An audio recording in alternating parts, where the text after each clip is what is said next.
السلام عليكم ورحمة الله وبركاته. نحمده ونصلي على رسوله الكريم، أما بعد. أعوذ بالله من الشيطان الرجيم. بسم الله الرحمن الرحيم. ربنا واجعلنا مسلمين لك ومن ذريتنا أمة مسلمة لك. صدق الله العظيم. وقال رسول الله صلى الله عليه وسلم: المسلم من سلم المسلمون من لسانه ويده، أو كما قال عليه الصلاة والسلام. اللهم صل على سيدنا محمد وعلى آل سيدنا محمد وبارك وسلم. محترم دوستوں اور بزرگوں،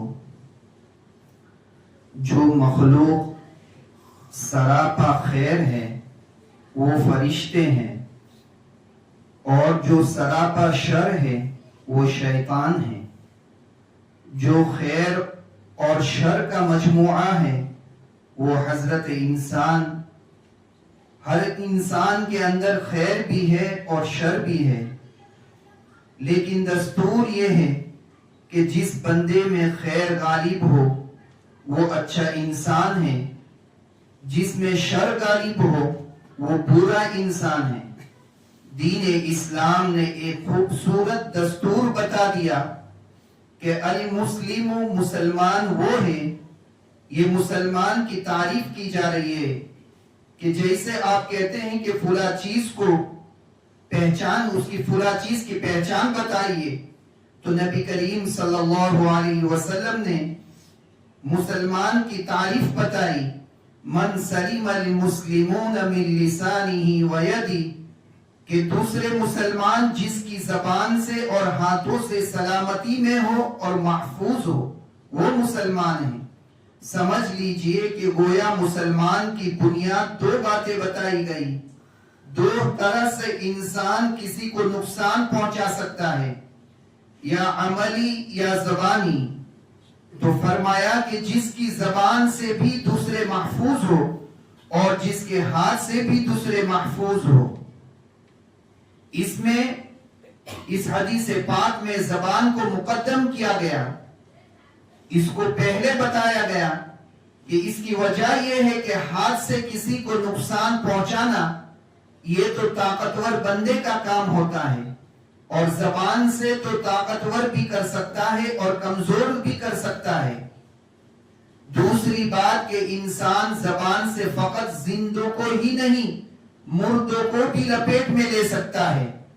اپنے سے پہلے گزرے ہوئے لوگوں کی بھی غیبت کر سکتا ہے، تکلیف پہنچا سکتا ہے، جبکہ ہاتھ سے تو ان کو تکلیف نہیں پہنچا سکتا.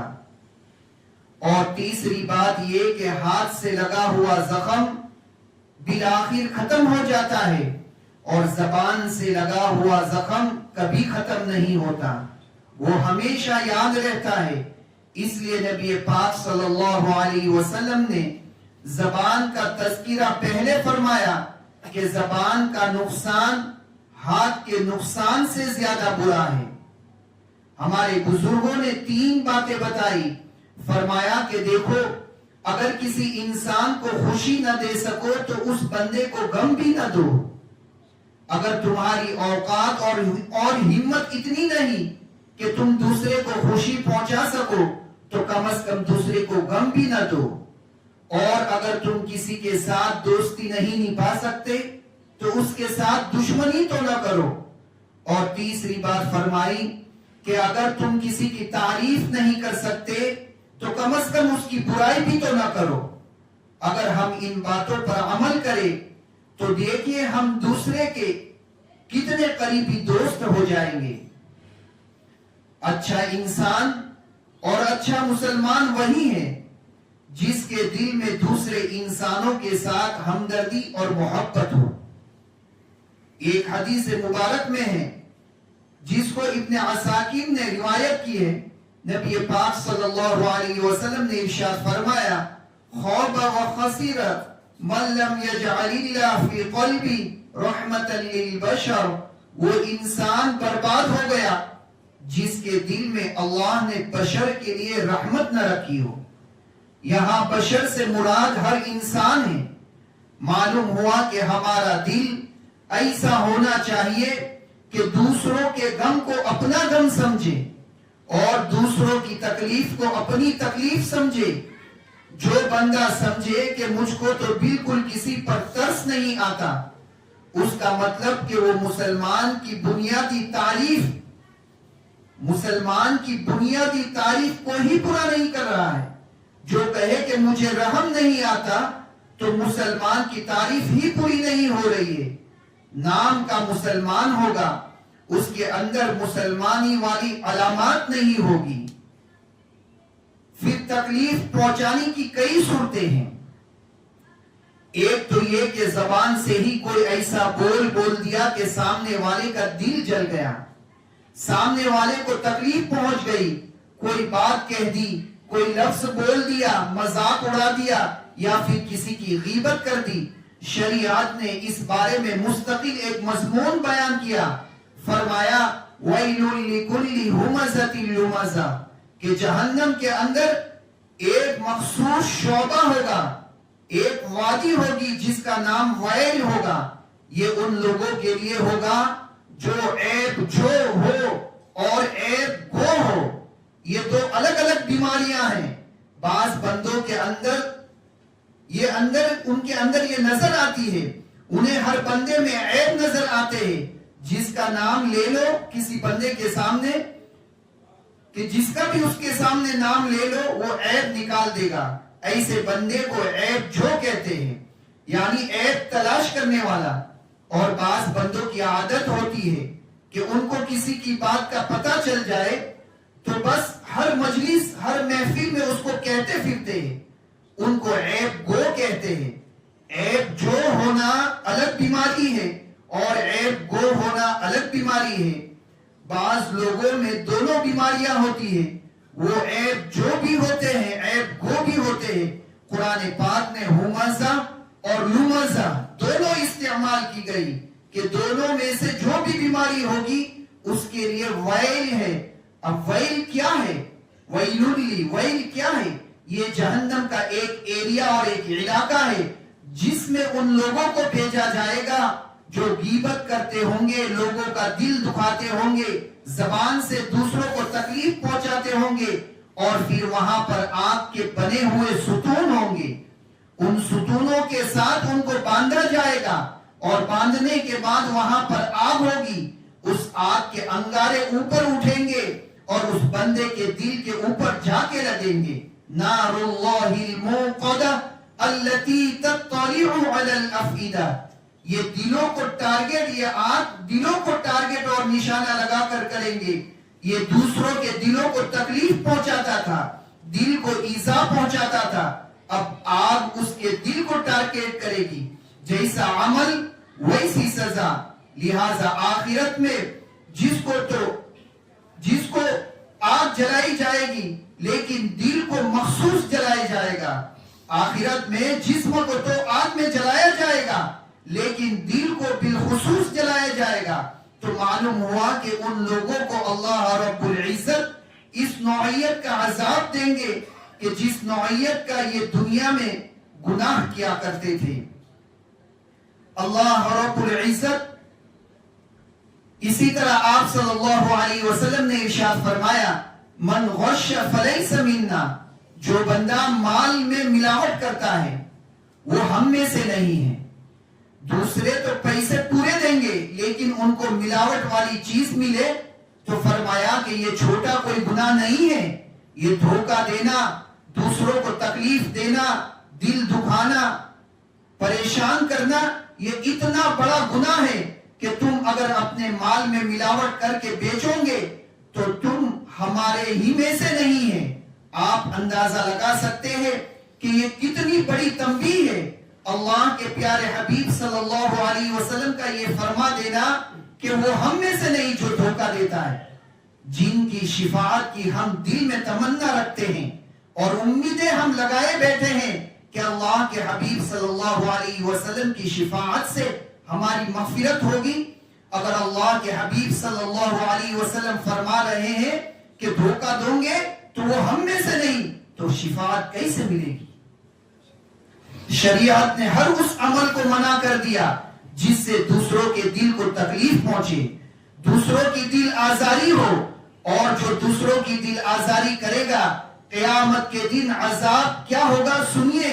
نبی پاک صلی اللہ علیہ وسلم نے فرمایا لما عرج بی مررت بقوم لهم اظفار من نحاس یخمشون وجوہهم وصدورهم، جب مجھے معراج پہ لے جایا گیا تو میں نے وہاں جہنم کے منظر دیکھے، تو ایک منظر ایسا بھی دیکھا کہ لوگوں کے ناخن بڑے بڑے تھے، وہ اپنے چہروں کو اور سینوں کو اپنے ناخنوں سے زخمی کر رہے تھے۔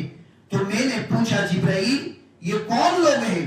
تو مجھے بتایا گیا کہ یہ لوگ دنیا میں دوسروں کے دل دکھاتے تھے، اب ان کو یہ سزا ملی کہ اپنے ہاتھوں سے اپنے چہروں اور اپنے سینوں کو دکھا رہے ہیں۔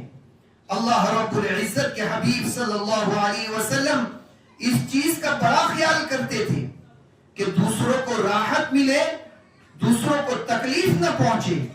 ہم اللہ کے بندوں کے لیے راحت جاں بنے، وبال جان نہ بنے۔ ذرا سنیے، حضرت ماں عائشہ صدیقہ رضی اللہ تعالیٰ عنہ فرماتی ہے کہ میں سوئی ہوئی تھی، اللہ کے رسول صلی اللہ علیہ وسلم تہجد کے لیے بیدار ہوئے اور بڑے آہستہ آہستہ بستر سے اٹھنے لگے اور جوتا پہنے بغیر ننگے پاؤں چل پڑے۔ میری آنکھ کھل گئی، میں نے پوچھا کہ اللہ کے نبی پاک صلی اللہ علیہ وسلم آپ ایسے کیوں چل رہے ہیں؟ فرمایا عائشہ میں نے سوچا کہ تم سوئی ہوئی ہو، کہیں میرے اٹھنے کی وجہ سے تمہاری آنکھ نہ کھل جائے، حالانکہ بیوی ہے، اگر اٹھ بھی جائے اور بیوی کی آنکھ کھل بھی جائے تو کوئی بڑی بات نہیں سمجھی جاتی، لیکن اللہ کے حبیب صلی اللہ علیہ وسلم اتنی رعایت فرما رہے ہیں کہ میرے عمل کی وجہ سے، میرے کام کی وجہ سے ان کی نیند خراب نہ ہو جائے، اور آپ صلی اللہ علیہ وسلم نے جوتے نہیں پہنے، ننگے پاؤں چلنے لگ گئے۔ یہی عمل صحابہ رضی اللہ عنہ کی زندگیوں میں نظر آتا ہے۔ چنانچہ حضرت عمر فاروق رضی اللہ عنہ ایک مرتبہ سیدنا صدیق اکبر رضی اللہ عنہ کو ملنے کے لیے آئے۔ یہ خلافت صدیقی کا زمانہ ہے، حضرت ابوبکر صدیق رضی اللہ عنہ اس وقت امیر المؤمنین ہیں۔ انہوں نے ایک کاغذ پڑھا دیکھا جس میں سوسائٹی معاشرے کے جو بوڑھے تھے یا سینئر سٹیزن تھے یا ہینڈی کپ تھے، معذور تھے، عمر رسیدہ تھے، ان کے نام لکھے ہوئے تھے کہ فلاں بندہ معذور ہے، اس کو خدمت کی درکار ہے، فلاں بوڑھے کو خدمت کا درکار ہے، اور پھر جس بندے نے خدمت اپنے ذمے لی تھی ان کا نام بھی لکھا ہوا تھا۔ تو حضرت عمر رضی اللہ عنہ نے پوری لسٹ دیکھی تو ایک جگہ ایک بوڑھی عورت کا نام لکھا تھا اور آگے جگہ خالی تھی۔ تو عمر رضی اللہ عنہ نے کہا کہ میں ان کا ایڈریس پتہ نوٹ کر لیتا ہوں، ان کی خدمت میں کروں گا۔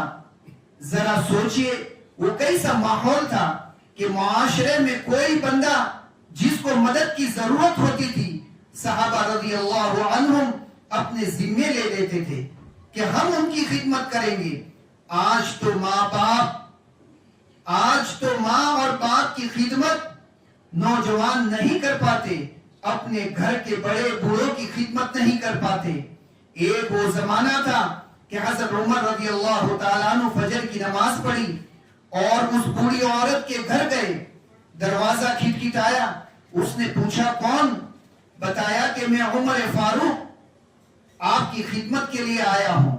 انہوں نے کہا میری خدمت تو کوئی بندہ پہلے سے کرتا ہے۔ وہ آیا اور کر کے چلا گیا۔ پوچھا کہ وہ بندہ کون ہے؟ اس بوڑھی عورت نے کہا نہ میں نے کبھی نام پوچھا، نہ اس نے مجھے بتایا۔ پھر پوچھا اماں وہ کیسا ہے؟ بوڑھا ہے، جوان ہے، موٹا ہے، پتلا ہے؟ اس نے کہا بیٹے وہ باہر سے آواز دیتا ہے کہ پردہ کر لو، میں کمرے میں چلی جاتی ہوں، جب کام ہو جاتا ہے تو وہ کہتا ہے کہ پردہ ختم ہو گیا، وہ نکل جاتا ہے، میں باہر آ جاتی ہوں، میں نے آج تک اس کا چہرہ بھی نہیں دیکھا۔ اس زمانے میں گھروں میں پانی کا انتظام نہیں ہوا کرتا تھا، باہر کنووں پہ سے یا چشموں پہ سے پانی لانا پڑتا تھا، وہاں سے مشق میں پانی بھر کر لاتے تھے اور گھر کے برتن پانی سے بھر دیتے، جو دھونے والے برتن ہوتے وہ دھو دیتے، جھاڑو دے دیتے، بس یہی خدمت ہوا کرتی تھی۔ اب جب حضرت عمر رضی اللہ عنہ کو پتا چلا کہ کوئی بندہ آتا بھی ہے، خدمت بھی کر کے جاتا ہے اور اس بوڑھی عورت کو پتا بھی نہیں، انہوں نے سوچا کہ میں کل فجر سے پہلے آ جاؤں گا۔ عمر رضی اللہ عنہ اگلے دن تہجد کی نماز پڑھ کر اس بڑھیا کے گھر آ گئے، پوچھا اماں میں آپ کی خدمت کے لیے حاضر ہوں۔ اس نے کہا خدمت کرنے والا آیا تھا اور خدمت کر کے رات کو چلا گیا۔ عمر رضی اللہ عنہ نے کہا اچھا میں اگلے دن دیکھتا ہوں۔ انہوں نے عشاء کی نماز پڑھی اور جا کر اس بڑھیا کے گھر کے دروازے کے قریب چھپ کر بیٹھ گئے۔ کس کا زمانہ ہے؟ حضرت ابو بکر صدیق رضی اللہ عنہ امیر المؤمنین ہے کہ میں ساری رات جاگوں گا اور میں دیکھوں گا کہ کون خدمت کرنے کے لیے آتا ہے۔ فرماتے ہیں کہ جب رات گہری ہو گئی، مکمل خاموشی، ہر طرف تاریکی چھا گئی، لوگ نیند کی آغوش میں چلے گئے، اس وقت میں نے دیکھا کہ ایک آدمی بہت آہستہ آہستہ پاؤں رکھتا ہوا اس بڑھیا کے دروازے کے قریب آیا۔ جب قریب آیا تو میں کھڑا ہوا، میں نے پوچھا من ان، تم کون ہو؟ تو جواب میں ابو بکر صدیق رضی اللہ عنہ کی آواز آئی کہ میں ابو بکر ہوں۔ میں نے کہا امیر المؤمنین اس بڑھیا کی خدمت آپ کرتے ہیں اور آپ نے اپنا نام بھی نہیں لکھا تھا کہ کسی کو پتا بھی نہ چلے کہ خدمت کون کرتا ہے۔ اور عمر فاروق رضی اللہ عنہ فرماتے ہیں کہ میں نے دیکھا کہ صدیق اکبر رضی اللہ عنہ کے پاؤں میں جوتے بھی نہیں تھے۔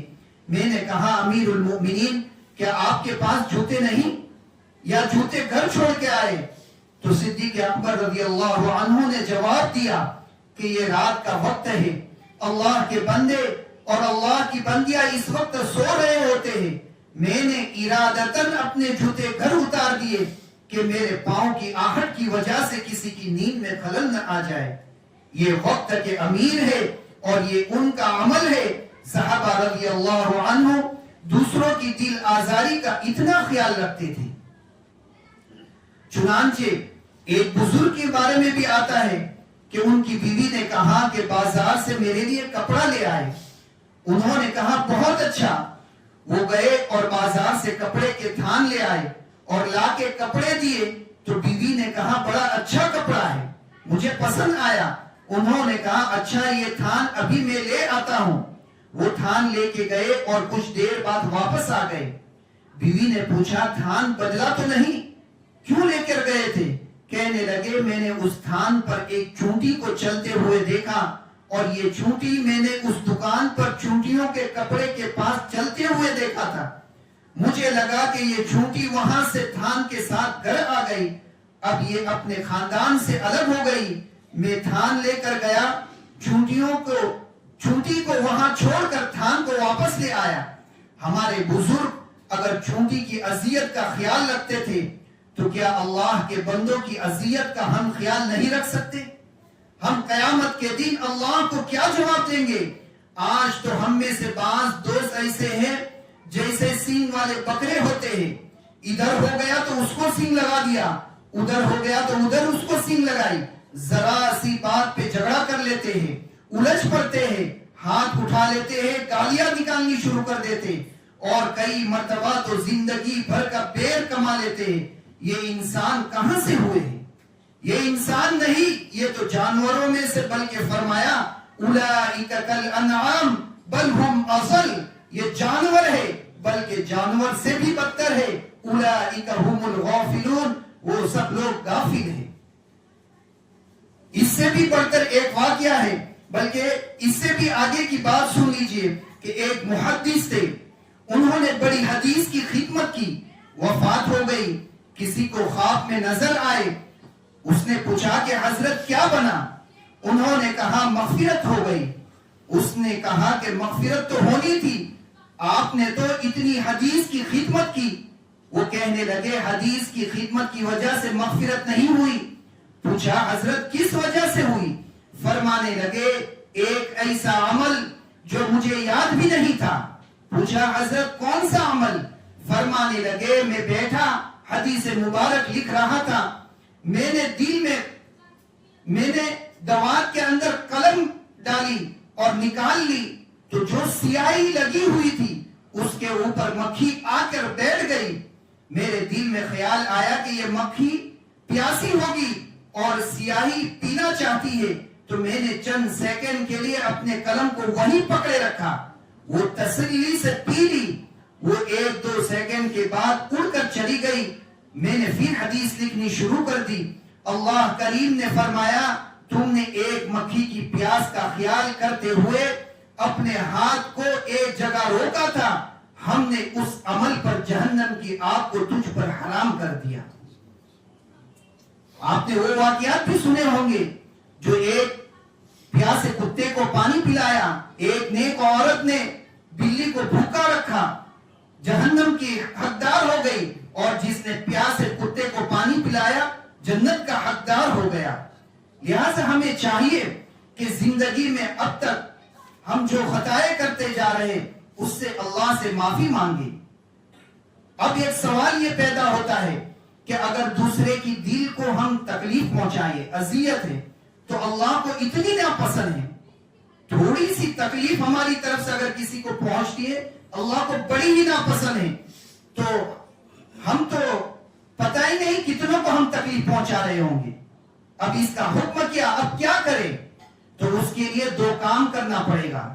ایک تو یہ کہ جن کے بارے میں پتا ہے کہ ہم نے ان کی غیبت کی، ہم نے ان کا دل دکھایا، ہم نے جھگڑا کیا، ان سے معافی مانگ لی جائے۔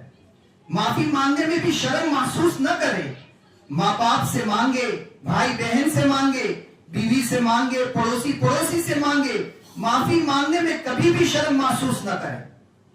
یہاں معافی ملنا آسان اور قیامت کے دن معافی ملنی بڑی مشکل ہے۔ ہم نے دیکھا کہ جب کوئی آدمی فوت ہوتا ہے تو جنازہ پڑھنے سے پہلے اعلان کر دیتے ہیں کہ بھائی اگر کسی کا لین دین ہو تو مرثا سے رابطہ کرو، اور اگر کسی کا دل دکھایا ہو تو معاف کر دو۔ یہ تو بڑے اچھے الفاظ ہیں، لیکن یہ سوال ہے کہ جن کے دل اس مرنے والے نے دکھائے ہوں گے کیا وہ سب جنازہ پڑھنے آئے ہوں گے؟ اگر نہیں تو پھر اعلان کا کیا فائدہ؟ لہذا مرنے کے بعد اعلان کے انتظار میں نہ رہے۔ اپنی زندگی میں ہمیں اچھی طرح پتا ہے کہ ہم نے کس کے ساتھ کیا سلوک کیا ہے، کس کے ساتھ کس طرح کی بدسلوکی کی ہے، ہم اپنی زندگی میں ان سے معافی مانگ لیں۔ اس کا آسان سا طریقہ یہ ہے، علماء نے لکھا ہے کہ یہ نہیں کہ آپ جا کے پوری ڈیٹیل بتائے کہ بھئی میں نے آپ کو یہ سب گالیاں دی ہیں، آپ کے بارے میں یہ کہا، بلکہ جا کے یہ صرف کہے کہ میں نے بس اتنا کہہ دے کہ بھائی آپ کے میرے اوپر کچھ حقوق آتے ہیں، میں ادا نہیں کر سکا، آپ مجھے اللہ کے لیے معاف کر دے۔ اگلے نے اگر زبان سے کہہ دیا کہ میں نے معاف کر دیا تو بھی معافی ہو گئی، اور اگر یہ بات سن کر اگلا مسکرا پڑا تو بھی معاف ہو گئی، اس کی مسکراہٹ بھی معافی کا ہے۔ لہٰذا ہمیں چاہیے کہ زندگی میں اب تک جو خطائیں کر چکے ہیں ان پر ندامت اور ان سے معافی، اور آئندہ اللہ کے بندوں کے لیے باعث رحمت بن کر زندگی گزارنے کا ہم ارادہ کریں۔ اپنے غصے کو قابو میں کریں، اپنی شہوت کو قابو میں کریں، اپنے حرص اور حسد کو قابو میں کریں، اور اللہ کے بندوں کو تکلیف نہ پہنچائے۔ جان و مال اور عزت و آبرو ہر چیز کی حفاظت رہے، تاکہ ہم معاشرے کا ایک اچھا انسان بن کے زندگی گزار سکے۔ اپنے نام اعمال میں جہاں اتنی خطائیں لکھوا بیٹھے، کوئی نیکی کا ذخیرہ بھی تو جمع کرے جو قیامت کے دن اللہ کے سامنے پیش کر سکے۔ ہمارے اکابر اللہ کے سامنے اپنے اعمال کو پیش کرنے کے لیے اعمال کو جمع کرتے تھے، تو آج کے بعد ہم عہد کریں، وعدہ کریں کہ ہم بھی دوسروں کے دل کو خوش کریں گے، دوسروں کو راحت پہنچائیں گے، دوسروں کی تکلیف کو اپنی تکلیف سمجھیں گے۔ ہم کوئی ایسا کام نہیں کریں گے جس سے دوسروں کو تکلیف پہنچے، اور امید کریں گے کہ اللہ تعالیٰ قیامت کے دن ہماری تکلیفوں کو بھی ختم فرمائیں گے، اور ایمان والے اللہ کے بندوں کے دل خوش کرنے کی وجہ سے اللہ تعالیٰ قیامت کے دن ہمارے دلوں کو بھی خوش فرما دیں گے۔ اللہ تعالیٰ کہنے سننے سے زیادہ عمل کی توفیق عطا فرمائے. وآخر دعوانا الحمد للہ رب العالمین.